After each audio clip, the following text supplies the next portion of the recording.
Okay, what was the physical energy on the set? Because you guys doing a lot of physical stuff, for shooting. What was it like for you guys? A lot of testosterone. Was it difficult, easy, fun? I was expecting a lot more testosterone out of these guys, to be honest with you. There's some real babies in this cast. Well, we had one of the first things we did is we went out into the desert in California to a shooting range. I think that was the first time we all got together. Simi Valley, yeah. In the Simi Valley, Yeah. and we met Kevin Vance and Nick John, who are incredible advisors, special forces advisors. Who for me that was the most important part of this whole thing. Particularly Nick John, who was with us every step of the way, and just building our confidence and helping us take these things seriously and focus on what really matters, which is not necessarily how many push-ups we could do, but how to think in a tactical way. And they basically, that first day, I think by the end of the day, they gave us live ammunition and trusted us with that, which seems a little bit irresponsible, but By the end of the day, it was our first shooting. That was live ammunition. Was it the very we first? didn't do any shot? blanks. Well, we did. Yeah, Out in the shooting range, we didn't do any blanks. Yeah, it was right. Yeah. Pretty much right away. Yeah. But like the I actual. just wanted to correct Oscar. But actual like running around and moving and people moving in front of you, Oh, and yeah, those yeah, kind yeah. of things. Yeah, you know?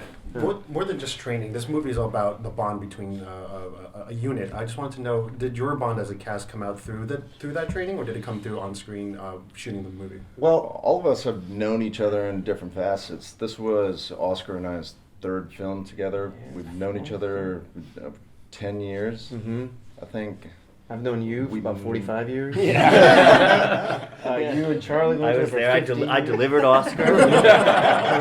Me and Charlie have been pals for 15 years and have always wanted to do something together. So when JC approached, I think he was chatting with Charlie about it, and then the characters, they weren't initially planned to be brothers, and I think he was looking at either me or Charlie for something because he saw a similarity, and then because the two older characters were, not older, much older. red flag, The two other were to be brothers, characters. and he flipped the script and made us brothers. We which were was all great. friends before the movie, and now we're not friends anymore. That's what happens. I'd love to hear about shooting in those locations. I mean, obviously, you guys are conveying frontier, triple frontier. Obviously, there's Colombia, there's Hawaii. I mean, how is it shooting in those places just for you guys? Just to be there as people, and then also shooting there on location. There was an interesting difference between living in Hawaii, which was incredible, Amazing. Yeah. so Take me beautiful. back. Right. Yeah, and then working in Hawaii, which we were mostly exteriors, and as Garrett was saying earlier, the climate would change so quickly. So there was often a lot of waiting where you'd be sunny at first and suddenly it would start raining. Wow. It was very muddy, a lot of insects. What a lot part of the island were you pig guys poop. in? A lot of pig Shooting? poop. A lot of pig poop. Yeah, and then in the mountains too was Severe. that was even, I'd say, even more Sierra severe. Nevadas, yeah. Yeah, because we were up in I high think we're elevation. shooting like 13,000 feet or something like that. Like some of the crew members be dropping like flies. Wow, Some of man. us, well, I mean, Camera gear has got to be rough around Yeah. that That's the time. thing, because the light would go, and then we'd get to go home, and then the crew would have to just like go down in the dark on all this like obsidian dome that we shot Yeah. in. Climbing up the slope, the snow thing for Garrett's song. Better be in the movie, man. Yeah. That better be in the movie. Made it. what about the fight scene? Well, right, the fights. Yeah, I wasn't. You had to do the fight. I didn't have to do the fight. I had to climb up and down that slope so that you could sing that song. Speaking of that song, I wanted to ask you, Garrett, like, what did that mean to you, and how did you approach that? Because that was one of the most touching moments for me. That song. I appreciate that because it was interesting. The day before, JC approached me with this whole song to sing the next day. Well, we knew we were dragging, Red Fly's body up and down the hill. And so he gave me the freedom to sort of go back home and condense it because it was going to definitely be long. But what was interesting was some of the crew members, and particularly our first AD, his father was an Air Force Ranger, airborne ranger, and I remember after the first take, he came up and he had tears in his eyes, and it meant a lot to him and other people that have approached me about it. It's meant a lot to them, so it's been special to see, the effect that it's had. Adding to location, shooting in the jungle and then you have the mountain. Which one was the most extreme for you? Like the one that really, if anything, kicked your Different ass? for everybody, no? The mule work was particularly challenging. I loved I loved the mules and they loved me. I had the mountains kicked my ass. I seem to remember I was one of the only ones that swam with the mules. That's true. Oh, You were. nice. That's true. We abandoned you in the pool. And there were these shots from underwater. It was Jason like asked, these chuletas of poop that would come down to the thing, and I was just like, whoa, good. JC Better came you to than me. Charlie and I and said, would you guys be willing on swimming with the mules because these idiots don't want to swim with them because they might poop or pee in the water. And then he went to them and said, you guys, and then drowned to you guys death, are off you the know. hook. Those idiots are doing it. It was very double-sided on that one. No, the mountains did have they were particularly difficult, and especially in that obsidian dome because all It that was an obsidian dome. That's Yeah, what it was. It was all loose rocks, rock. huge boulders, and we were kind of going up in these strange areas. There was Ben's last day. I remember they had us up on the side of this mountain, and they had us harnessed in. And they had us go up there, and then we were talking, and we just kind of were up there, and we were freezing. Your lips We turned noticed blue. our lips turned blue, and it was 2 hours. And we noticed there's no cameras, there's no crew anywhere. We're like, what the heck's going on? And they just kind of forgot about us up there, and then finally brought the cameras around. This was like his send off. Yeah. So that was it. Definitely had its challenges with the weather and the rocks and.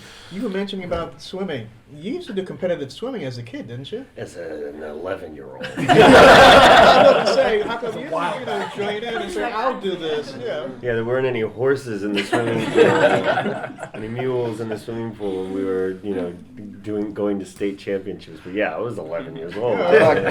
Sticking with the mules for a second, I think it's very interesting that when a mule enters the water, he definitely doesn't want to be there and swims as fast as he can to get to the other side. So with Charlie and I doing it, I jumped in first with my mule.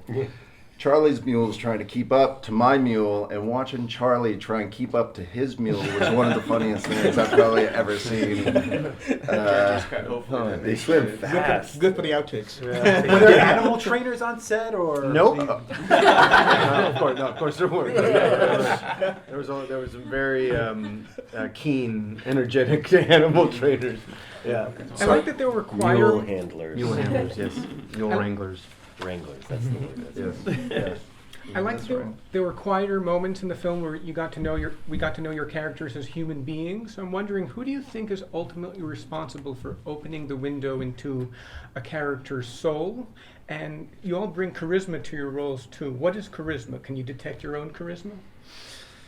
I can definitely detect my own charisma. I have it. At least someone can.